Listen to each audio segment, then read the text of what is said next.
Bonjour, bienvenue dans Rencontre citoyenne, l'émission radio de l'OMJT. C'est le 2e numéro du mois d'août. Aujourd'hui, on parle santé. On a coutume de dire la santé, c'est l'affaire de tous, donc l'affaire des jeunes. Selon certains spécialistes, la bonne santé des adultes de demain commence aujourd'hui. Beaucoup de jeunes se plaignent des inégalités sociales de santé dans leur ville. À Tremblay, quelles sont les structures qui sont mises à leur disposition? Wesley, Amine, Othman, Myriam, Laurie, Assia, Médéric, Samy, Ryan, Manal, France, Fatou, Kathleen, Inès et Zainabou vont certainement poser la question à notre invitée. Et c'est Fariza Moumen, directrice du pôle santé de Tremblay en France, qui est dans nos studios ce mercredi. Elle est avec Isabelle Simati, coordinatrice du contrat local de santé. Fariza Moumen, bonjour. Bonjour. Parlez-nous un peu des missions principales d'une directrice d'un pôle municipal de santé. La directrice du pôle municipal de santé doit assumer des activités de gestion administrative, de gestion financière, de gestion technique, puisqu'on doit gérer un bâtiment, un équipement, et de gestion humaine. C'est une équipe composée de personnel administratif, de personnel médicaux, paramédicaux. Au total, c'est une quarantaine de personnes qui travaillent au sein de cette structure. Selon vous, l'offre de soins de proximité était-elle importante à Tremblay ? L'offre de soins de proximité, elle est suffisante. Il faut savoir qu'il y a quand même des inégalités, vous en parliez en introduction. Il y avait des inégalités qui existaient jusqu'à l'installation du pôle municipal de santé au centre-ville, puisque le territoire est composé de plusieurs quartiers. Et il se trouve qu'au quartier du Vert-Galant, il y a déjà la clinique avec une offre de soins importante. Il y avait un cabinet libéral, un cabinet médical libéral avec beaucoup de praticiens. Et il y avait aussi le centre de santé municipal qui est au Vert-Galant.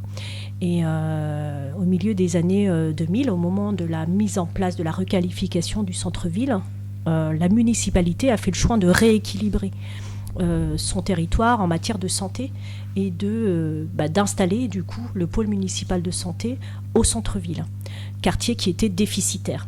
Donc si on prend l'ensemble du territoire, avec tous ces quartiers, oui, la ville est dotée de façon satisfaisante en matière médicale, notamment, mais après, quand on va regarder à la loupe les quartiers, il y avait des inégalités. Donc là, avec cette politique volontariste, la ville a essayé de réduire un peu ces inégalités, d'équilibrer un peu son territoire, et en 2006, on a ouvert le centre de santé au centre-ville. Concrètement, que propose le pôle santé aux populations de Tremblay en France ? Le pôle municipal de santé propose 2 grands types d'activités aujourd'hui. La première, c'est une structure de soins. Donc on va y proposer des consultations de médecine générale, de médecine spécialisée, de soins infirmiers et de cabinets dentaires. Ça, c'est pour le plus gros de l'activité. Et ensuite, depuis un certain nombre d'années, la ville, a mis en place une politique très volontariste en matière de santé publique. Pour faire simple, c'est la prévention.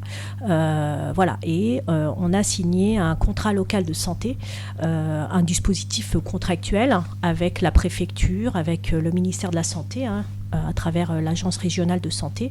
Ce contrat nous permet de développer des actions de prévention. Et ça, c'est le 2e axe fort d'intervention du pôle santé. On marque une petite pause, on se retrouve juste après. Le face-à-face avec Myriam, Othman, Amine, Wesley, Laurie et Assia. Myriam. Alors, bonjour, je m'appelle Myriam, j'ai 17 ans, je rentre en terminale ES et j'habite au Vert-Galant. Alors, je voulais vous demander quelles sont les structures de santé pour les jeunes sur la ville de Tremblay. Il y a le pôle municipal de santé. Il n'est pas exclusivement réservé aux jeunes, mais bien évidemment, dans ces activités de soins, on va accueillir des jeunes. Il faut savoir qu'on c'est entre 25 et 30% de notre patientèle qui vient consulter. Ensuite, le pôle municipal de santé va développer, comme je le disais, des actions de prévention dans le cadre du contrat local de santé. Ce contrat va mettre en avant des axes prioritaires sur lesquels la ville souhaite agir avec les partenaires de la ville, que ce soit des associations, d'autres institutions ou des services de la ville. Et parmi ces axes prioritaires d'intervention, il y a l'axe santé des jeunes. Peut-être à titre d'illustration, je vais peut-être donner la parole à Isabelle Simati, qui est coordinatrice du contrat local de santé, qui va pouvoir donner 2 exemples d'actions en direction de la santé des jeunes. Bonjour, donc je m'appelle Isabelle Simati, je suis coordinatrice du contrat local de santé sur la ville de Tremblay, donc je travaille au sein du pôle santé. Et donc, je m'occupe de la prévention, des axes de prévention, et notamment, effectivement, la santé des jeunes. Dans le cadre de cet axe, on est toujours en cours de faire une enquête santé jeune, donc qu'on lance auprès des jeunes de la ville de Tremblay, on va dire de 11 ans jusqu'à plus de 20 ans, 25 ans, 30 ans même, voilà. Et nous avons commencé à interviewer une 50aine de jeunes parce qu'on a voulu que ce soit une démarche participative et faite avec les jeunes, donc qui ont construit eux-mêmes des questions. Et nous regroupons toutes ces questions et en ce moment, nous sommes en train de finaliser ce questionnaire que nous allons lancer après, dès la rentrée, je pense, auprès d'un maximum de jeunes de la ville. Ensuite, nous travaillons aussi sur la prévention des maladies sexuellement transmissibles, donc voilà, avec d'autres partenaires, notamment du département, pour aller dans les lycées ou dans les établissements scolaires pour prévenir ces maladies. Alors bonjour, je m'appelle Othman, j'ai 16 ans, je suis lycéen et j'habite au centre-ville. Je voudrais vous poser une question, où se situe le pôle santé ? Le centre de santé, Françoise Dolto, c'est son nom vraiment officiel, se situait au cœur du quartier du Vert-Galant depuis la mise en place, c'est-à-dire fin des années 80, jusqu'en 2006 où on a décidé de l'installer au cœur du centre-ville, cours de la République. Bonjour, je m'appelle Amine, j'ai 17 ans, j'habite au Cottage et je passe en BTS. Ma question est, quels sont les services du pôle santé ? Et donc on a activité médicale, donc tous les matins on a des consultations sans rendez-vous, des consultations de médecine générale. On a également des consultations de spécialistes, ORL, gynécologie, rhumatologie, dermatologie. Il y a des soins infirmiers également tous les jours et il y a 3 cabinets dentaires. Bonjour, je m'appelle Wesley, j'ai 17 ans, je passe en première vente et je suis issu du VPI. J'aurais aimé savoir pourquoi tous les services santé sont concentrés au centre-ville, s'il vous plaît. Alors, tous les services santé ne sont pas concentrés au centre-ville.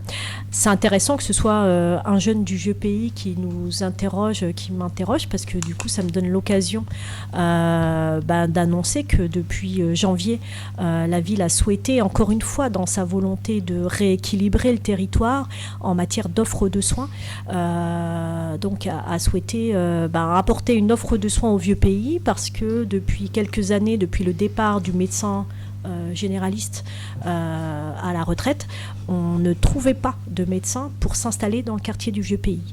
Donc la ville a décidé d'ouvrir une consultation de médecine générale dans la maison de quartier, le centre social du vieux pays.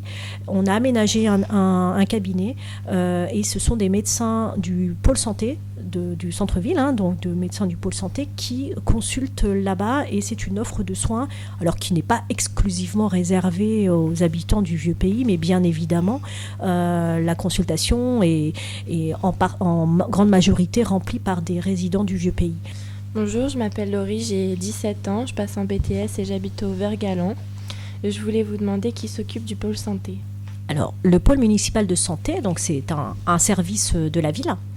Donc on dépend de l'autorité territoriale et donc du maire. Très concrètement, la direction du pôle santé est composée d'un directeur médical. Donc c'est le médecin directeur, le docteur Olivier Middleton, qui est médecin directeur du pôle santé et du service hygiène et mission handicap, et moi, Fariza Moumen, donc, qui assure la direction administrative financière de l'établissement. Bonjour, je m'appelle Assia, j'ai 17 ans, je passe en BTS, j'habite au Vert-Galant et je vais vous poser la question, quels sont les rapports entre les jeunes et les structures de santé ? Je vais vous parler des rapports que nous, on entretient, pas les structures, mais le pôle municipal de santé avec les jeunes. Donc, dans un premier temps, les jeunes viennent consulter, comme tout le monde, au pôle santé.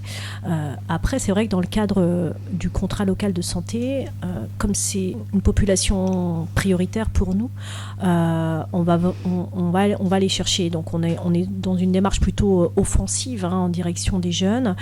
Donc dans un premier temps, on va s'appuyer sur des relais comme l'Office municipal de la jeunesse, mais également les équipements comme les équipements scolaires, les établissements scolaires, les associations comme Arrimage. Donc on va vraiment s'appuyer sur ces relais-là pour pouvoir rentrer en contact avec les jeunes, mettre en place des actions qui correspondent vraiment et qui sont en adéquation avec les besoins des jeunes. Merci, c'est l'heure du débat. Nos débatteurs du jour, Manal, Ryan, Médéric et Samy. On commence par Manal. Bonjour, je m'appelle Manal, j'ai 17 ans, j'habite au Vert-Galant Sud et je passe en terminale S. Tout d'abord, le pôle santé a été créé quand ? Alors, le centre municipal de santé a été créé à la fin des années 80. Il était installé alors dans le quartier du Vert-Galant. C'est récent alors ? Pas très loin de la clinique de l'hôpital privé du Vert-Galant. Et ensuite, face au déséquilibre territorial et au fait que le centre-ville soit vraiment dépourvu en matière d'offres de soins, la municipalité a fait le choix en 2005-2006 de déménager le centre municipal de santé et de l'installer au centre-ville. Donc depuis 2006, le pôle municipal de santé se trouve cours de la République en plein centre-ville. Ce déménagement a permis une augmentation de la patientèle de plus de 500%, me dit-on. Donc voilà, ça répondait à un vrai besoin. Il faut savoir qu'aujourd'hui, on a 7000 patients en file active qui fréquentent le pôle santé, dont 70% est issu du centre-ville.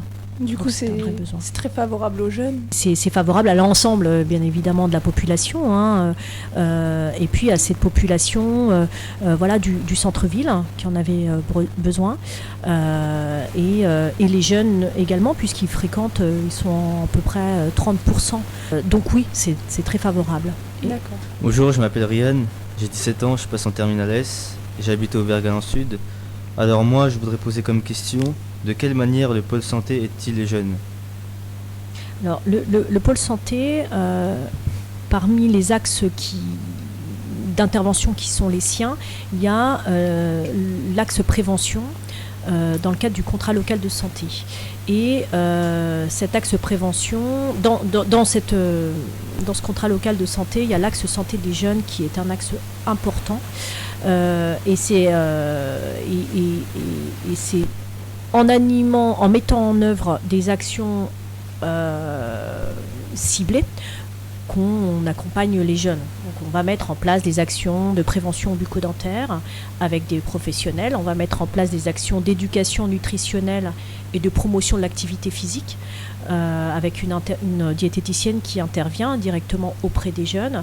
Donc on monte des projets, on accompagne les jeunes, et on diffuse des messages d'information, de sensibilisation sur les infections sexuellement transmissibles, sur des comportements favorables à la santé de manière générale.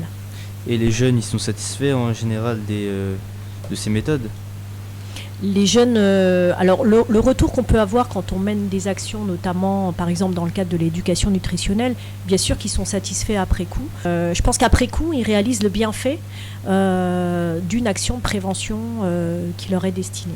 Et justement, je voulais ajouter par rapport à la nutrition, vous leur donnez quoi exactement ?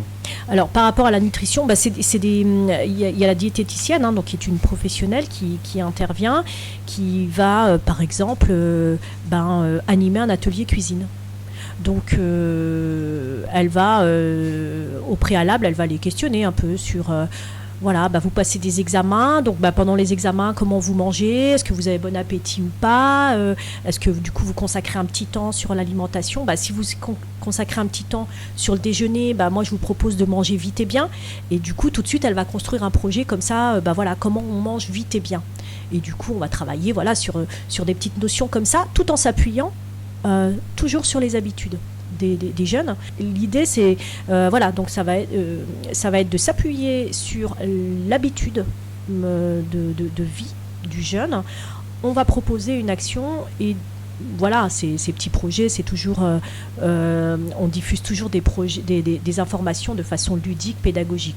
Donc c'est à travers des ateliers cuisine, c'est à travers on distribue des podomètres et on va voir le nombre de pas qu'on fait dans la journée parce que c'est important de marcher et de manger bien aussi, parce qu'en fait l'alimentation elle est liée à plein de choses, donc une bonne hygiène alimentaire, ça va avec la pratique d'une activité physique, ça va avec une bonne hygiène bucco-dentaire, ça va avec une bonne hygiène de vie de manière générale.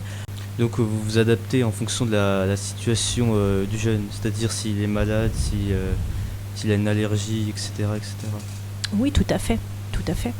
On va travailler par exemple sur la santé des diabétiques, par exemple, si le jeune, mais ça peut être un adulte, n'importe qui, est porteur d'une pathologie, notamment le diabète, quelle est l'alimentation du diabétique, comment faire face, comment s'alimenter quand on est en traitement, etc. Bien évidemment. Bonjour, moi c'est Miguel, j'habite au pays. L'année prochaine je passe en première pour Combré et j'habite au pays. Y a-t-il assez de moyens pour subvenir aux besoins des populations? Alors, des moyens en matière de santé, j'imagine, on va dire qu'on n'en a jamais assez.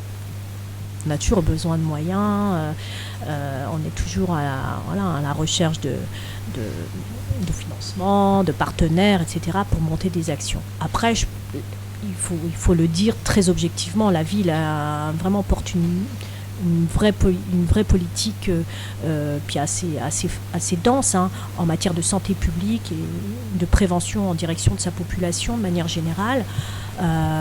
Quand on voit les structures dédiées aux jeunes, comme l'OMJT, la dernière créée, cette association, mais avec tout ce que nous, on peut également proposer, je pense qu'on a une offre satisfaisante sur Tremblay en matière de prévention et de santé. Bonjour, je m'appelle Samy Fléjour, j'habite au Cottage et je vais passer en première pour vente. Ma question ce serait, est-ce qu'il y a déjà eu des altercations entre le personnel et les citoyens? Des altercations.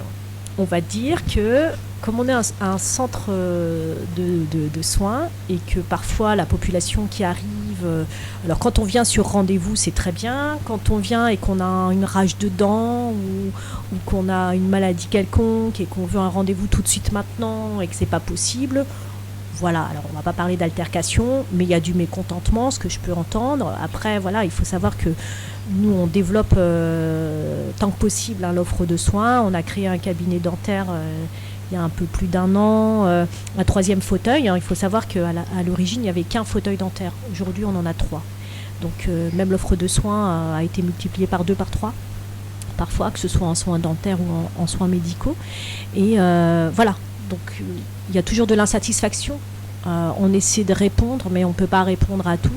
Et oui, quand quelqu'un arrive parce qu'on n'a pas pris le chemin de la prévention, qu'on n'a pas fait suffisamment de brossage de dents, par exemple. Je parle à ça parce que quand on a une carie et qu'on a une crise, qu'on a une rage de dents, c'est juste insupportable, ce que je peux comprendre, mais généralement c'est souvent comme ça que ça se passe, c'est-à-dire qu'on arrive parce qu'on a une rage de dents et qu'il faut la soigner tout de suite. La minute du Tremblaisien, et ce sera avec France, Kathleen, Zainabou, Fatou et Inès. Salut Tremblaisien, Tremblaisienne, c'est France, j'ai 17 ans et j'habite au centre-ville. Chers auditeurs, prenez vos agendas et vos stylos, notez les événements à suivre, c'est la minute du Tremblaisien. Bonjour, moi c'est Kathleen, j'ai 17 ans, j'habite au centre-ville et je passe en terminale L. Nous allons vous parler du forum bien-être et santé qui se déroulera le 8 octobre à Tremblay. Je vais laisser la parole à Isabelle qui vous expliquera le déroulement de cet événement. Alors, le forum Santé Bien-être cette année, donc c'est la 2e édition. Alors, ça consiste à réunir tout un tas d'associations, de services, de professionnels pour la population tremblésienne. Et donc, c'est pour faire le plein de conseils de santé et de bien-être, s'informer, échanger, rencontrer des professionnels ou bien d'autres acteurs associatifs de la santé. Voilà. Donc ça, c'est un des objectifs des rendez-vous de la rentrée à Tremblay. Alors, ce temps fort doit permettre à toutes et à tous d'être mieux informés sur les ressources locales et institutionnelles en matière de santé. Ce seront des rencontres, des animations, des conférences qui vont être l'occasion de faire connaître et de promouvoir de nombreuses initiatives en matière de prévention santé, menées au quotidien par un réseau d'acteurs dynamiques. Cette 2e édition est donc placée sous le signe du bien-être et reprend ainsi la définition de la santé de l'Organisation mondiale de la santé. La santé est un état de complet bien-être physique, mental et social et ne consiste pas seulement en une absence de maladie ou d'infirmité. Donc, ça va être également des séances de méditation, de sophrologie, des ateliers de cuisine, des conseils diététiques et beaucoup d'autres rendez-vous gratuits ouverts à tous. Donc, on vous attend nombreux ce jour-là. Voilà. Bonjour, je m'appelle Zinabou, j'ai 17 ans, j'habite au centre-ville et je passe en terminale. Et je voulais vous rappeler qu'il ne faut pas oublier, il y aura une rencontre avec des échanges et des débats avec des professionnels autour du dépistage du cancer du sein et du suivi après diagnostic de la maladie. Madame Fariza, pouvez-vous nous donner plus d'informations sur cette rencontre et sur le dépistage du cancer du sein ? Oui, alors le dépistage du cancer du sein donc, a lieu depuis 22 ans déjà, au mois d'octobre. C'est un mois qui est dédié à cette campagne de dépistage du cancer du sein. Donc il faut savoir qu'à Tremblay, c'est la 4e édition de Octobre Rose. On a décidé dans un premier temps de faire de cet événement quelque chose de fort à travers cette marche rose qu'évoquait votre collègue.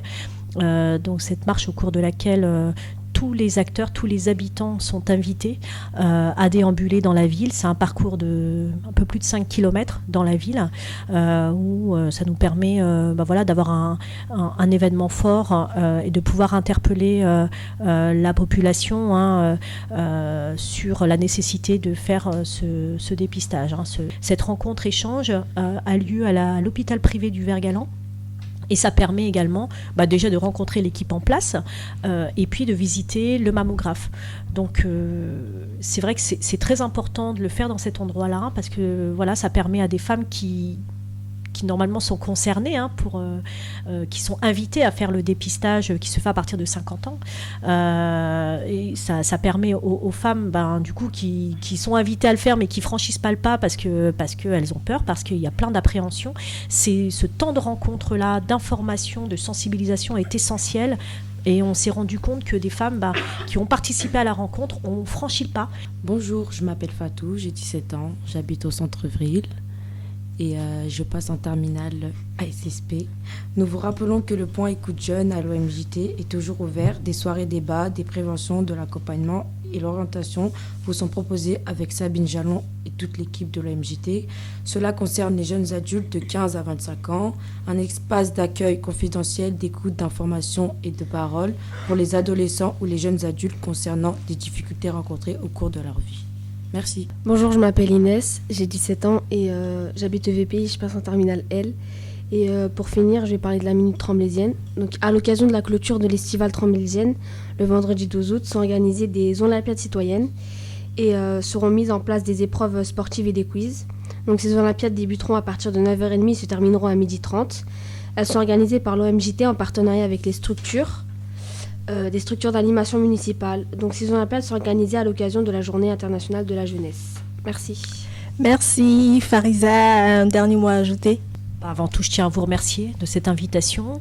Je tiens à remercier l'ensemble des jeunes parce que voilà, c'est pas facile, mais bon, moi, ça me motive hein, parce que voilà, il y a une prise en compte, en tout cas, voire peut-être un intérêt certain pour la santé, la prévention. Voilà, donc ça ne fait que renforcer ma volonté d'agir et de monter des projets en direction des jeunes. Donc en tout cas, merci surtout à vous, à l'équipe et aux jeunes. Merci à tous les jeunes, merci à Isabelle aussi qui a accompagné Fariza.